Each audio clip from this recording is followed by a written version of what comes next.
Hello, welcome to law excellence. ఇవాల్టి వీడియోలో మనం ఈనాడు, సాక్షి మరియు నమస్తే తెలంగాణ పేపర్స్లోని ఇంపార్టెంట్ కరెంట్ అఫైర్స్ గురించి డిస్కస్ చేసుకుందాం. ముందుగా లా ఎక్సలెన్స్లో టీఎస్పీఎస్సీ గ్రూప్ 1కి సంబంధించి ఇంగ్లీష్ మరియు తెలుగు మీడియం కోచింగ్ స్టార్ట్ అవబోతోంది. ఇంట్రెస్టెడ్ క్యాండిడేట్స్ ఎవరైనా ఉంటే ఎన్రోల్ చేసుకోవచ్చు. ఇవాల్టి మన ఫస్ట్ ఆర్టికల్ వచ్చేసి అగ్నిపథ్ పథకానికి సంబంధించి. కేంద్ర ప్రభుత్వం సాధారణ నియామకాల్ని ఆపేసి అగ్నిపథ్ అనేటటువంటి పథకాన్ని ప్రవేశపెట్టడం జరిగింది. దీని కింద నియమితులయ్యేటటువంటి అగ్నివీర్ల యొక్క వయో పరిమితిని 17.5 సంవత్సరాల నుంచి 21 సంవత్సరాలుగా నిర్ణయించారు. మళ్ళీ 21 సంవత్సరాలని 23 సంవత్సరాలకి పొడిగించటం జరిగింది. వీళ్ళు 4 ఏళ్ల తర్వాత ఇందులో ఉన్న ఈ మొత్తం అందరిలో 25% వివిధ దళాల్లో కొనసాగించి మిగిలిన వాళ్ళకి పదవీ విరమణ కల్పిస్తాము అన్నట్టుగా పేర్కొంది. ఆ సమయంలో మొత్తం 11.71 లక్షల రూపాయల్ని వీళ్లకు అందించటంతో పాటుగా ఉన్నత విద్య, బ్యాంకు రుణాలు, ఇతర ఉద్యోగాల్లో ప్రాధాన్యత కల్పిస్తాము అన్నట్టుగా ప్రకటించింది. అయితే దీని మీద ఒక్కసారిగా ఆందోళనలు అనేవి వచ్చాయి. మనం చూస్తే తొలి ఏడాది మరొక 2 ఏళ్ల మినహాయింపుని అంటే 21 సంవత్సరాల నుంచి 23 సంవత్సరాలకు పెంచారు. అయితే మిగిలిన ఉద్యోగాలతో పోలిస్తే రక్షణ దళాల్లో పనితీరు అనేటటువంటిది చాలా డిఫరెంట్గా ఉంటుంది. సాధారణ సైనిక శిక్షణకే కనీసం 1 ఏడాది కాలం పడుతుంది. ఆ తర్వాత అభ్యర్థికి లభించేటటువంటి పోస్టింగ్ని బట్టి అక్కడ ఉపయోగించే ఆయుధాలు, కమ్యూనికేషన్ వ్యవస్థల మీద మరికొంతకాలం శిక్షణని ఇస్తారు. అంటే తుపాకులు, శతఘ్నులు, ట్యాంకులు, రాకెట్ లాంచర్లు, యుద్ధ నౌకలు, యుద్ధ విమానాలు ఇలా వేర్వేరు ఆయుధాలని వినియోగించేలాగా సిద్ధం చేయటం జరుగుతుంది. అంటే అసలు పూర్తి స్థాయిలో సైనికుడు సిద్ధం కావటానికి ఎంత లేదన్నా 6 నుంచి 7 ఏళ్ల సమయం అనేది పడుతుంది. అలాంటిది కేవలం 6 నెలల శిక్షణతోనే రెజిమెంట్లోకి వచ్చి ఏం నేర్చుకుంటారు అంటూ చాలా మంది చెప్తూ ఉన్నారు. అయితే మరొక పక్క శిక్షణ కేంద్రాల కొరత అనేటటువంటిది ఉంది. ఫర్ ఎగ్జాంపుల్, గన్నర్లకు శిక్షణ ఇచ్చేటటువంటి 2 కేంద్రాలు సామర్థ్యానికి మించినటువంటి శిక్షణార్హులతో నడుస్తూ ఉన్నాయి. కొత్తగా వచ్చేటటువంటి ఈ అగ్నివీర్లకి వాటిలో శిక్షణ ఇవ్వాలి అంటే అదనపు సౌకర్యాలు, సిబ్బంది అవసరమవుతాయి. అయితే ఇదే పరిస్థితి చాలా విభాగాల్లో ఉంది. ఇక 4 ఏళ్ల కాలంలో అగ్నివీరుల యొక్క సెలవులు, శిక్షణ సమయాన్ని తీసేస్తే వాళ్ళు విధి నిర్వహణలో ఉండే కాలం చాలా తక్కువ. వాళ్ళకి ఆయా రెజిమెంట్లతో ఎటువంటి అనుబంధం కూడా ఏర్పడదు. అది వాళ్ళ యొక్క పోరాట పటిమ మీద ప్రభావం చూపిస్తుంది. అయితే ఈ అగ్నిపథ్ ఎంపిక అనేది పూర్తి స్థాయిలో అమలై ఏటా 1,50,000 మంది గనక చేరితే కొన్ని ప్రాంతాలకు చెందిన వాళ్లే దళాల్లో అత్యధికంగా ఉంటారు. పెద్ద సంఖ్యలో చేర్చుకోవాలి అంటే నియామకాలు, శిక్షణ, నిర్వహణ సిబ్బంది సంఖ్య రెట్టింపు అవసరం. అయితే ఇప్పుడు పోరాటేతర సిబ్బంది సంఖ్య అనేది పెరుగుతుంది. సైన్యానికి కీలకమైనటువంటి పోరాటేతర సిబ్బంది నిష్పత్తిని ఇది ప్రభావితం చేస్తుంది. భవిష్యత్తులో ఎంత లేదన్నా కూడా దళాల్లో అగ్నివీరుల సంఖ్య కనీసం 50% ఉంటుంది. వాళ్ళ రాకతో సైన్యం యొక్క సగటు వయసు 32 ఏళ్ల నుంచి 26 ఏళ్లకు తగ్గుతుంది అన్నట్టుగా ప్రభుత్వ వాదన. అయితే కేవలం 6 నెలల శిక్షణతో వచ్చేటటువంటి ఈ యువకులతో యుద్ధాలు గెలవటం ఎంతవరకు సాధ్యం అనేటటువంటిది కూడా ఒక ప్రశ్నగా ఉంది. అయితే ఈ అగ్నివీర్లు సాంకేతిక పరిజ్ఞానాన్ని వేగంగా అందిపుచ్చుకుంటారు అన్నట్టుగా ప్రభుత్వం చెప్తోంది. కానీ గ్రామీణ ప్రాంతాల్లో 10-12 తరగతులు పూర్తి చేసినటువంటి యువత కేవలం 6 నెలల శిక్షణతో సాంకేతిక పరిజ్ఞానంలో ఎలా నైపుణ్యం సాధిస్తారు? అలాగే ఈ పథకం కింద కేవలం సైనిక దళాల పింఛన్ బడ్జెట్ని మిగుల్చుకోవటం కోసమే అన్నటువంటి విమర్శలు కూడా ఉన్నాయి. మనకి 4 ఏళ్ల సర్వీస్ని ముగించుకొని బయటకు వచ్చేటటువంటి 25% మందిని వివిధ దళాల్లోకి తీసుకుంటారు. మిగిలినటువంటి 75% అగ్నివీర్లకి ఉపాధి కల్పించటం మీద కూడా ప్రభుత్వానికి స్పష్టత అనేది లేదు. మనం చూస్తే 1,50,000 మందిని దళాల్లోకి తీసుకుంటే దాదాపు ఒక 85,000 మంది 4 ఏళ్ల తర్వాత బయటకు వచ్చి ఉద్యోగాల కోసం వెతుక్కుంటారు. అయితే ప్రస్తుతం పదవీ విరమణ చేస్తున్న సైనికులకే పూర్తి స్థాయి ఉపాధిని చూపించటం ప్రభుత్వానికి సాధ్యం కావట్లేదు.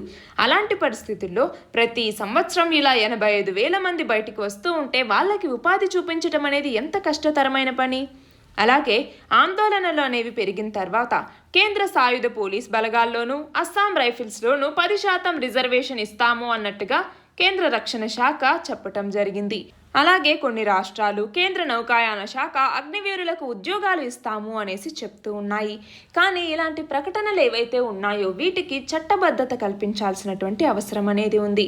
ప్రస్తుతం ఇలాగా సైనికుల్ని ఒప్పందాల ప్రకారం తీసుకోవటం, ప్రైవేట్ మిలిటరీ కాంట్రాక్టర్ల వ్యాపారం ఇదంతా వేగంగా ఇప్పుడు ప్రపంచవ్యాప్తంగా విస్తరిస్తోంది.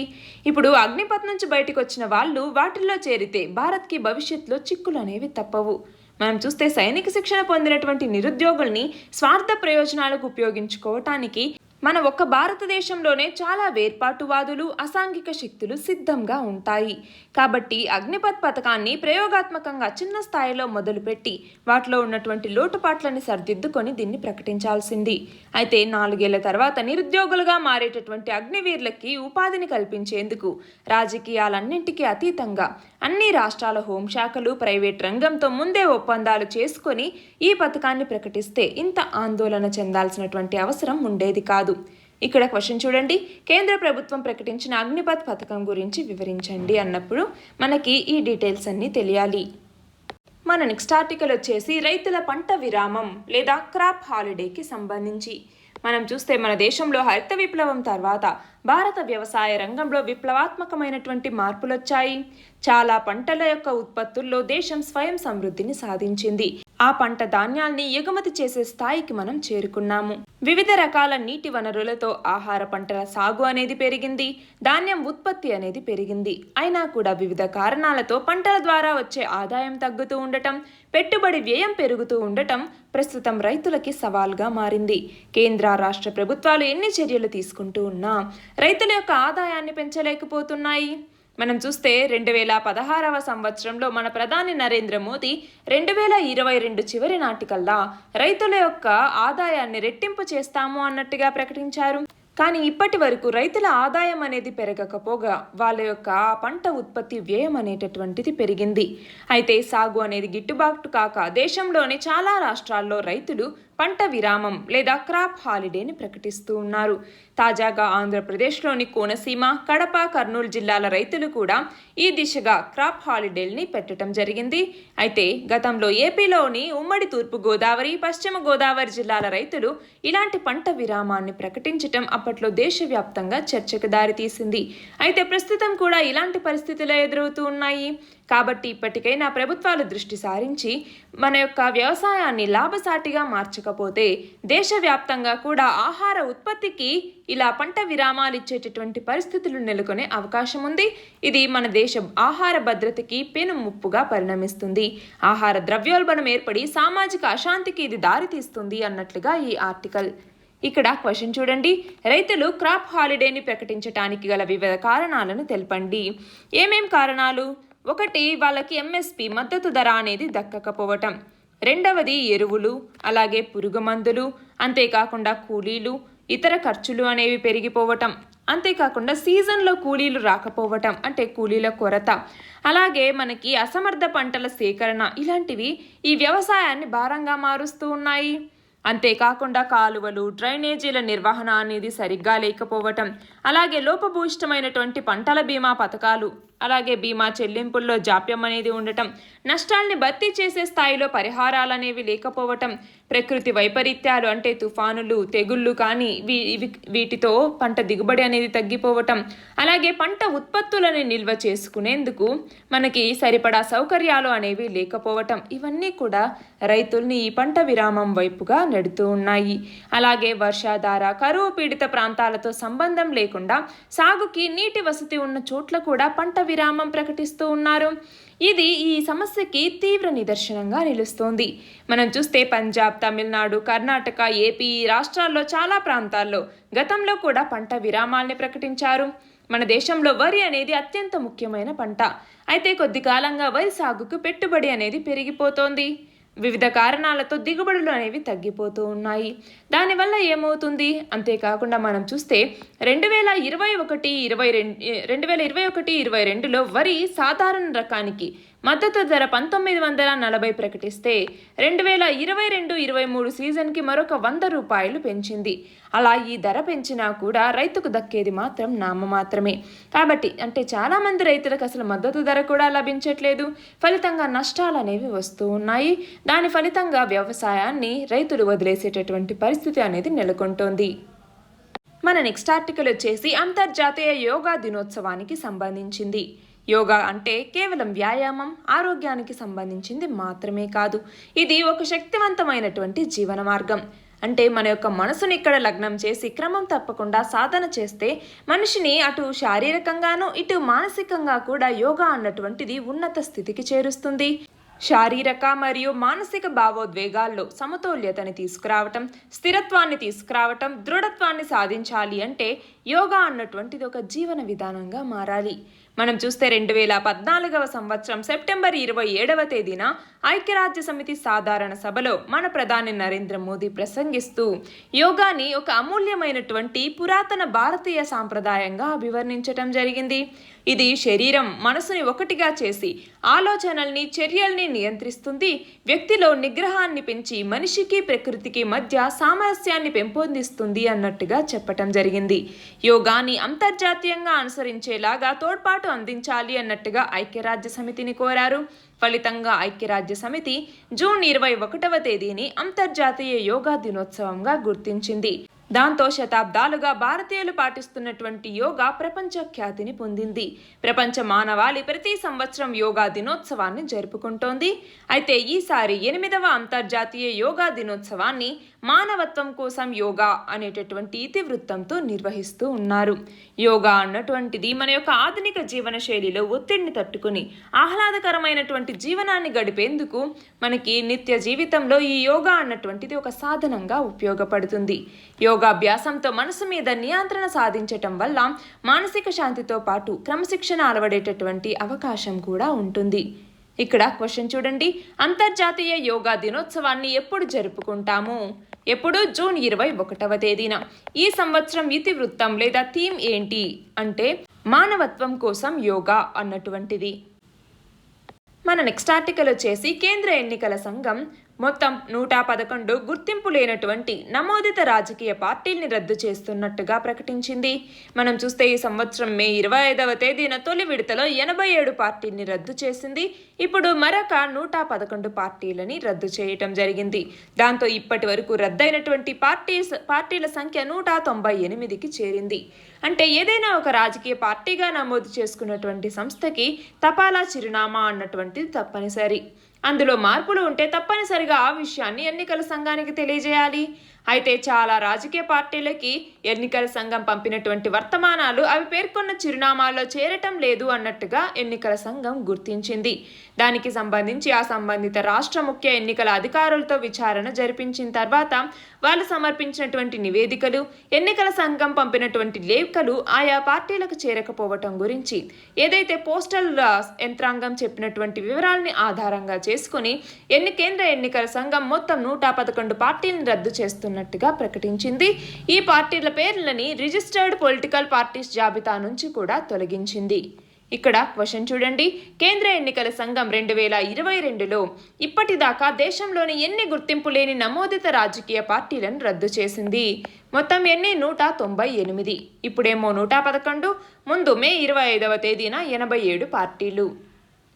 మన నెక్స్ట్ ఆర్టికల్ వచ్చేసి శత్రు దేశాల యొక్క బాలిస్టిక్ క్షిపణుల నుంచి రక్షణ పొందే దిశగా చైనా మధ్యంతర దశలో అంటే మిడ్ కోర్స్లో ఆ అస్త్రాన్ని నేలకూల్చేటటువంటి యాంటీ బాలిస్టిక్ క్షిపణికి సంబంధించినటువంటి ఒక సాంకేతిక పరీక్షని విజయవంతంగా నిర్వహించింది. అలా చైనా అన్నటువంటిది ఈ ప్రయోగాన్ని చేపట్టడం ఇది 6వసారి.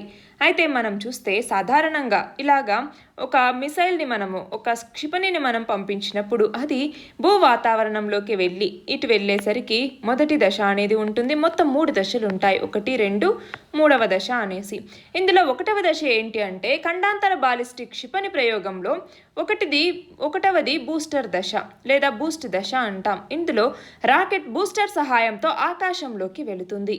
రెండవది మధ్యంతర దశ. ఇందులో బూస్టర్ అనేది పనిచేయటం ఆగిపోయి ఈ దిశలో క్షిపణి భూ వాతావరణాన్ని దాటి వెళ్ళిపోతుంది. ఇక్కడ చూస్తే ఈ లైన్ అన్నటువంటిది భూ వాతావరణం, దాన్ని దాటి అంతరిక్షంలోకి ఇది వెళ్ళిపోతుంది. ఆ తర్వాత 3వ దశలోకి వచ్చేసరికి రీ ఎంట్రీ లేదా టెర్మినల్ దశ అంటాం. రీ ఎంట్రీ అంటే ఏంటి? మళ్ళీ భూ వాతావరణంలోకి ఇది ఎంటర్ అవుతుంది. ఇందులో క్షిపణి భూ వాతావరణంలోకి తిరిగి ప్రవేశించి నిర్దేశిత లక్ష్యం మీదికి వెళ్తుంది. దాన్ని ఇలాగా 3 దశలుగా విభజిస్తారు. అయితే బూస్ట్ దశలో ఉన్నటువంటి బాలిస్టిక్ క్షిపణిని నేల కూల్చడం అనేది తేలిక. ఎందుకు అంటే అది నేల నుంచి చాలా తక్కువ ఎత్తులోనే ఉంటుంది, పైగా పూర్తి స్థాయి వేగాన్ని అది అందుకోదు కాబట్టి. ఇక టెర్మినల్ దశలో ఉన్నటువంటిది మనం చూస్తే అంటే 3వ దశలోకి వచ్చేసరికి డైవింగ్ చేసుకుంటూ వెళ్ళేటటువంటి క్షిపణి అత్యంత వేగంగా దూసుకెళ్తుంది. కాబట్టి ఈ దిశలో దీన్ని ఢీకొట్టడం అనేది కష్టం. ఇప్పుడు చాలా దేశాలు హైపర్సోనిక్ క్షిపణుల్ని అభివృద్ధి చేస్తూ ఉన్నాయి. అందులో వేవ్ రైడర్ గైడర్స్ అనేవి ఉన్నాయి. ఇవి భూ వాతావరణంలోకి ప్రవేశించిన తర్వాత తమ యొక్క ప్రయాణ మార్గాల్ని సర్దుబాటు చేసుకుంటాయి. ఫలితంగా టెర్మినల్ దశలో వాటిని చేరుకోవటం అనేది మరింత కష్టం. కాబట్టి మధ్యంతర దశలోనే శత్రు క్షిపణిని అడ్డుకోక తప్పని పరిస్థితి అనేది ఏర్పడింది. ఆ క్రమంలోనే చైనా ఇప్పుడు ఈ ప్రయోగాన్ని నిర్వహించింది. క్వశ్చన్ చూడండి, ఇటీవల మధ్యంతర దశలోనే క్షిపణిని కూల్చివేసే పరీక్షని ఏ దేశం విజయవంతంగా నిర్వహించింది? ఏ దేశం? చైనా. మన నెక్స్ట్ ఆర్టికల్ వచ్చేసి నదులకి సంబంధించి. నదులు మన దేశానికి ముఖ్యమైనటువంటి సహజ వనరులు. నీటిపారుదలకి కానీ, పరిశ్రమలకి కానీ, గృహ అవసరాలు, తాగునీరు, జల విద్యుత్ శక్తి వీటన్నింటికీ నదులే ఆధారం. మన దేశంలో ప్రధాన పంటలు పండేటటువంటి భూములన్నీ నదుల యొక్క ఒండ్రుమట్టి నిక్షేపిత ప్రాంతాలుగా ఉన్నాయి. ఇప్పటికీ చాలా నదులు అంతఃస్థలీయ జల రవాణా మార్గాలుగా ఉన్నాయి. మన దేశంలో ప్రవహించేటటువంటి నదుల్లో 90% బంగాళాఖాతంలో కలుస్తూ ఉంటే మిగిలినటువంటి 10% అరేబియా సముద్రంలో కలుస్తూ ఉన్నాయి. అయితే మనము నదుల్ని 3 రకాలుగా వర్గీకరించవచ్చు. అవి ఏంటి అంటే, ఒకటి ప్రధాన నది అని పిలుస్తాము. ప్రధాన నది అన్నటువంటిది ఇది సుమారు 20,000 చదరపు కిలోమీటర్లు లేదా అంతకంటే ఎక్కువ పరివాహక ప్రాంతాన్ని కలిగి ఉంటుంది. ఈ తరహా నదుల పరివాహక ప్రాంతమే మన దేశంలో దాదాపు 85% ఉంది. ఇక రెండవది వచ్చేసరికి మధ్యస్థ నది అంటాము. మధ్యస్థ నది అంటే ఇది 2,000 నుంచి 20,000 చదరపు కిలోమీటర్ల వరకు విస్తరించి ఉంటుంది. ఈ నదులకు మన దేశంలో 8% పరివాహక ప్రాంతం అనేది ఉంది. ఇక మూడవది వచ్చేసరికి చిన్న నది అంటాము. చిన్న నది అంటే ఏంటి? 2,000 చదరపు కిలోమీటర్ల కంటే తక్కువ పరివాహక ప్రాంతం ఉండేటటువంటి నదుల్ని చిన్న నదులు అనేసి పిలుస్తూ ఉంటాము. నదులు సముద్రంలో కలిసేటటువంటి విధానం ఆధారంగా కూడా మనము నదుల్ని 2 రకాలుగా విభజించవచ్చు. అవి ఏంటి? ఇందాక చెప్పుకున్నాం, బంగాళాఖాతంలో కలిసేటటువంటి నదులు, రెండవది అరేబియా సముద్రంలో కలిసేటటువంటి నదులు అనేసి 2 రకాలుగా వీటిని కేటగరైజ్ చేస్తాము. మనకి బంగాళాఖాతంలో ఏమేంటి? గంగా, బ్రహ్మపుత్ర, మహానది, గోదావరి, కృష్ణ, కావేరి ఇవన్నీ కూడా పెద్ద పెద్ద డెల్టాల్ని ఏర్పరుస్తాయి. ఇక అరేబియా సముద్రంలో కలిసేటటువంటి నదులకి నర్మదా, తపతి, సబర్మతి, మాహి, సింధు వీటిలో అన్నమాట. అయితే వీటిలో సింధు నదికి ఒక్కదానికి మాత్రమే డెల్టా అనేది ఉంది. మిగిలినవన్నీ ఎస్ట్యూరీస్ని ఏర్పరుస్తాయి. అయితే నది యొక్క పుట్టుక ఆధారంగా వాటిని 2 రకాలుగా విభజిస్తారు. అవి ఏంటి అంటే, ఒకటి హిమాలయ నదులు అంటే ఏంటి? హిమాలయాల్లో పుట్టినటువంటి నదులు. రెండవది వచ్చేసరికి ద్వీపకల్ప నదులు అనేసి ఇలా 2 రకాలుగా కేటగరైజ్ చేస్తారు. హిమాలయాల నదులు అంటే ఏంటి? ఇవి జీవనదులు. వీటి యొక్క వయసు తక్కువ, వీటి ప్రవాహక మార్గంలో నదీ వక్రతలు అనేవి ఎక్కువగా ఉంటాయి. అలాగే లోతైనటువంటి యూ షేప్ గార్జులని కూడా ఏర్పరిచేవి హిమాలయ నదులు. అంతేకాకుండా ఎక్కువగా మైదాన ప్రాంతాల్లో ప్రవహిస్తూ నౌకాయానానికి అనుకూలంగా ఇవి ఉంటాయి. ఈ నదులకి మన దేశంలో 77% పరివాహక ప్రాంతం అనేది ఉంది.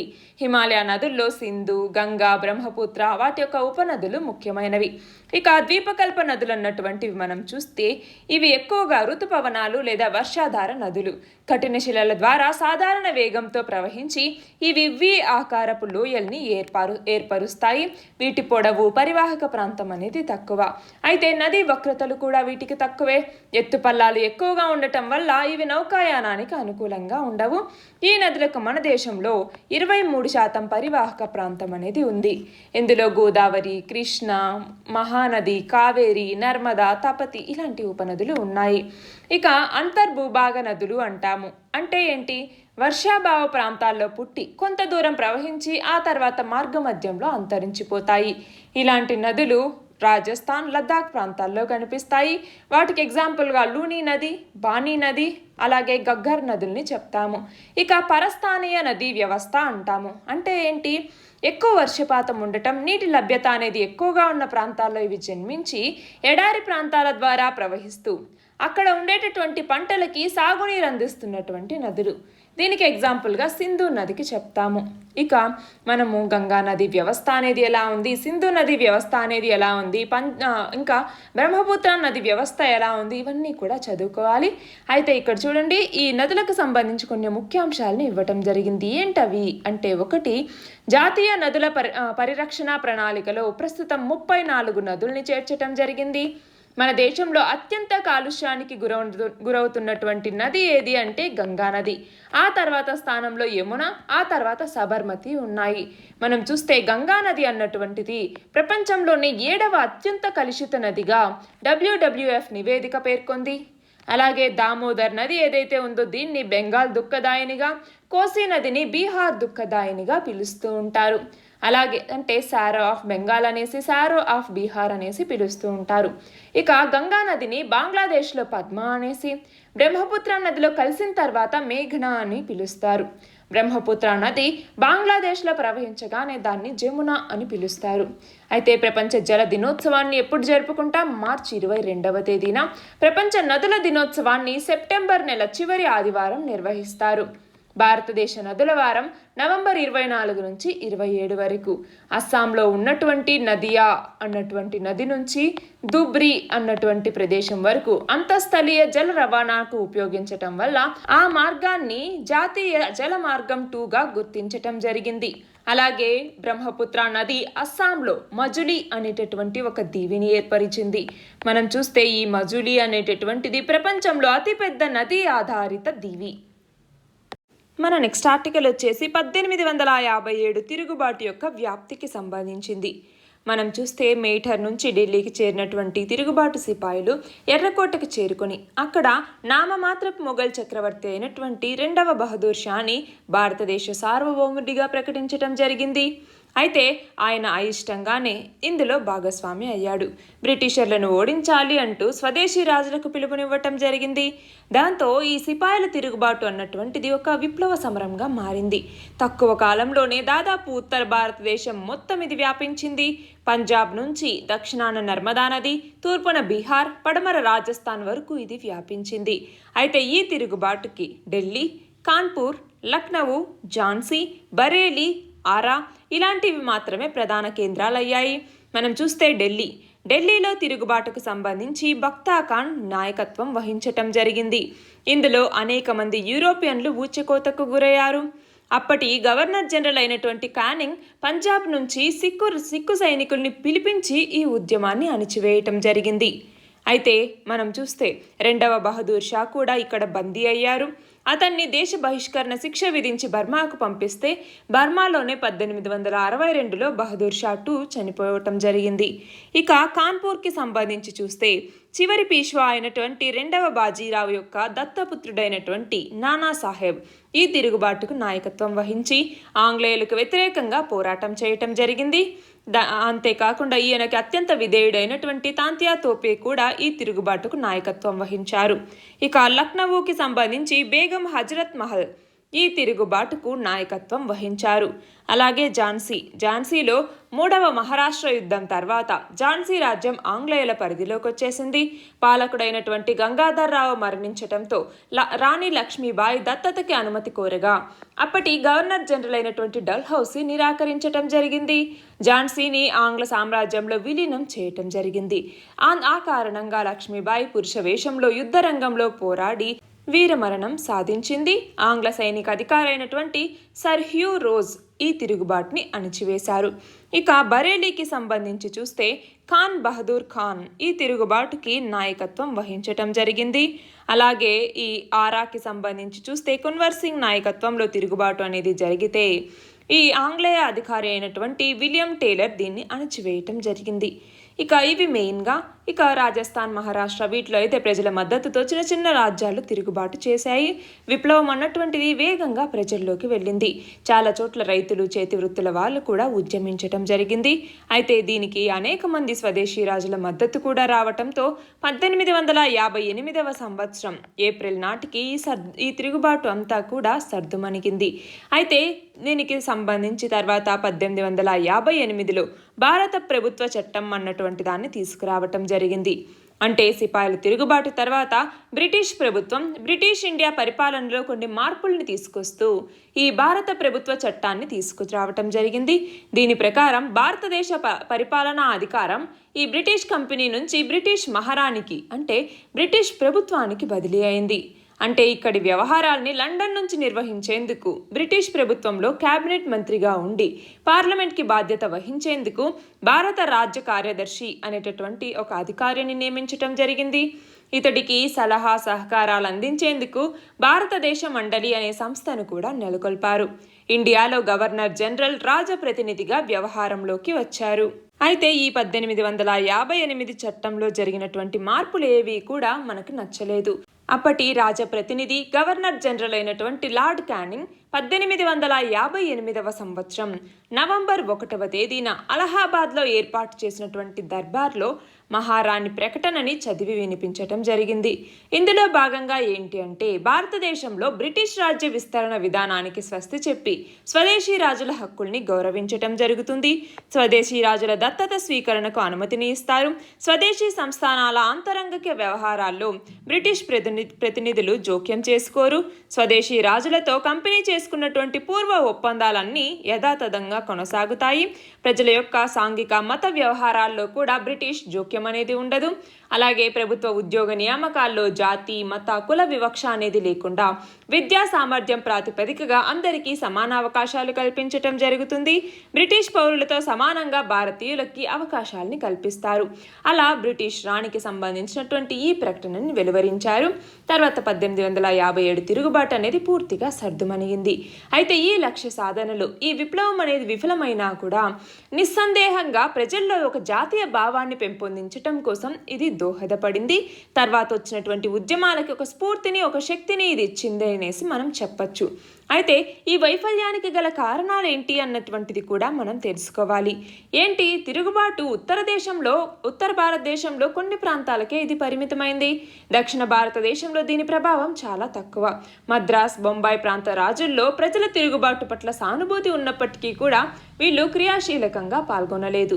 చాలామంది స్వదేశీ రాజులు ఉదాహరణకి సింధియా, హోల్కర్, నిజాం, కొన్ని రాజపుత్ర రాజ్యాలు, భోపాల్ నవాబు, పటియాలా రాజు, జమీందార్లు వీళ్ళు బ్రిటిష్ కంపెనీకి ప్రత్యక్షంగా లేదా పరోక్షంగా మద్దతునివ్వటం జరిగింది. అలాగే ఈ తిరుగుబాటుదారుల్లో జాతీయ దృక్పథం అనేది లేదు. ఉమ్మడి శత్రువుగా బ్రిటిషర్లను గుర్తించటంలో కార్యాచరణ రూపొందించటంలో విఫలమయ్యారు. అలాగే తిరుగుబాటు వీరులకి సరైనటువంటి వార్తా సదుపాయాలు రవాణా సదుపాయాలు అనేవి లేవు. అదే సమయంలో ఇంగ్లీష్ వాళ్ళు వీటిని సమర్థవంతంగా ఉపయోగించారు. తిరుగుబాటుదారులకి ఆధునిక ఆయుధ సంపత్తి, వాటిని ఉపయోగించేటటువంటి శిక్షణ, సరైనటువంటి యుద్ధ వ్యూహం అనేవి లేవు. కానీ బ్రిటిష్ కంపెనీకి ఇవన్నీ కూడా ఉన్నాయి. బ్రిటిష్ కంపెనీ అధునాతన ఎన్ఫీల్డ్ తుపాకీల్ని ఉపయోగించింది. ఆంగ్లేయ సైన్యానికి శిక్షణ పొందినటువంటి సమర్థులైనటువంటి సైనిక అధికారులైనటువంటి జాన్ నికోల్సన్, లారెన్స్, అలాగే కాలిన్ క్యాంబెల్, నీల్ హ్యూరోజ్ ఇలాంటి తదితరులు నాయకత్వం వహించారు.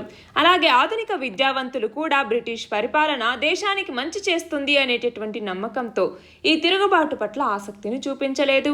గవర్నర్ జనరల్ క్యానింగ్ తిరుగుబాటుదారుల పట్ల ఔదార్యం చూపి కొంత క్షమాభిక్షని కూడా ప్రసాదించారు. అప్పట్లో బ్రిటిష్ సామ్రాజ్యవాదం అనేటటువంటిది ప్రబలంగా ఉండేది. పైగా స్వదేశీ రాజులు జమీందారుల మద్దతు అనేది వాళ్ళకుంది. భారతదేశ రాజుల్లో అనైక్యత అనేటటువంటిది ఎప్పటి నుంచో ఉంది. అది వీళ్ళకి ఈ బ్రిటిషర్లకి బలంగా మారింది. కాబట్టి అందొచ్చినటువంటి అవకాశాన్ని మన స్వదేశీ రాజులు చేజార్చుకున్నారు. ఫలితంగానే ఈ తిరుగుబాటు అనేది విఫలమైంది. అయితే ఈ లక్ష్య సాధనలో వైఫల్యం చెందినా కూడా బ్రిటిష్ వాళ్ళు మన తిరుగుబాటు అనేది ఎలా ఉంటుంది అన్నట్టుగా మొదటిసారి వాళ్ళకి తెలిసొచ్చింది. ఇవాల్టి మన లాస్ట్ ఆర్టికల్ వచ్చేసి తెలంగాణ రాష్ట్రంలో ఇంటర్నెట్ సేవల్ని మరింత ఆధునికీకరించడంతో పాటుగా మారుమూల గ్రామాలకి విస్తరించేందుకు ఉద్దేశించినటువంటి T-Fiber అన్నటువంటి దానికి ICT transformation and digital India విభాగంలో KCCI బిజినెస్ ఎక్సలెన్స్ 2022 అవార్డు అన్నటువంటిది లభించింది. మనం చూస్తే KCCI అంటే knowledge chamber of commerce and industry అంటాము. గుజరాత్ కేంద్రంగా ప్రారంభమైనటువంటి ఈ knowledge chamber and commerce and industry అన్నటువంటిది మన దేశంలోని వ్యాపార సంఘాల్లో ఇది కూడా ఒకటి. ఇది దేశ సమగ్రాభివృద్ధిలో భాగంగా చిన్న తరహా పరిశ్రమలు, నైపుణ్యాభివృద్ధి, క్లస్టర్ డెవలప్మెంట్, నెక్స్ట్ జనరేషన్ వ్యాపారాన్ని ప్రోత్సహించటం, సుస్థిరత, కార్పొరేట్ సామాజిక బాధ్యత సిఎస్ఆర్ అన్నటువంటిది, అలాగే మహిళా సాధికారత, సైబర్ భద్రత, డిజిటల్ టెక్నాలజీ, పారదర్శకత, పరిపాలన ఇలాంటి అంశాల మీద దృష్టి సారించి ఆయా రంగాల్లో అత్యుత్తమ ప్రతిభను కనబరుస్తున్నటువంటి రాష్ట్రాలకి అవార్డుని అందిస్తోంది. అందులో భాగంగా డిజిటల్ ఇండియాకి సంబంధించి T5కి ఈ అవార్డు అనేది లభించింది. క్వశ్చన్ చూడండి, ICT transformation and digital India విభాగంలో KCCI బిజినెస్ ఎక్సలెన్స్ 2022 అవార్డు ఏ పథకానికి లభించింది? ఏ పథకానికి లభించింది? T5 తెలంగాణ ఫైబర్ అన్నటువంటి పథకానికి. వరల్డ్ జాగ్రఫీకి సంబంధించి కొన్ని క్వశ్చన్స్ ఇవ్వటం జరిగింది. 1వది చూడండి, రూర్ ఆఫ్ ఇండియా లేదా ఖనిజాల కానాచి అని పిలిచే పీఠభూమి ఏది? ఏ పీఠభూమి? ఛోటా నాగ్పూర్ ప్లాట్యూ లేదా ఛోటా నాగ్పూర్ పీఠభూమి. కింది వానిలో పీఠభూమి లక్షణాలకి సంబంధించి సరి అయినది ఏది? మనం చూస్తే తక్కువ విస్తీర్ణంతో ఇంచుమించు సమతలంగా ఉండటం అన్నది పీఠభూమి లక్షణమా? అవును. అంచులు వాలును కలిగి ఉండటం? అవును. 300 మీటర్లు లేదా అంతకంటే కొద్దిగా ఎత్తు ఉండటం? ఇది కూడా పీఠభూమి లక్షణమే, కాబట్టి పైవన్నీ. లావా పీఠభూములకు ఉదాహరణ ఏది? కొలంబియా అన్నటువంటిది లావా పీఠభూమికి ఉదాహరణ. అమెరికాలోని అర్కన్సాస్ బజార్క్ పీఠభూములు వేటికి ఉదాహరణ? కలశ పీఠభూములకు ఉదాహరణ. అంటే అవి కలశం ఆకారంలో ఏర్పడ్డాయి కాబట్టి. 5వది మైకా నిల్వలకి ప్రసిద్ధి చెందిన పీఠభూమి ఏది? కొడెర్మా పీఠభూమి.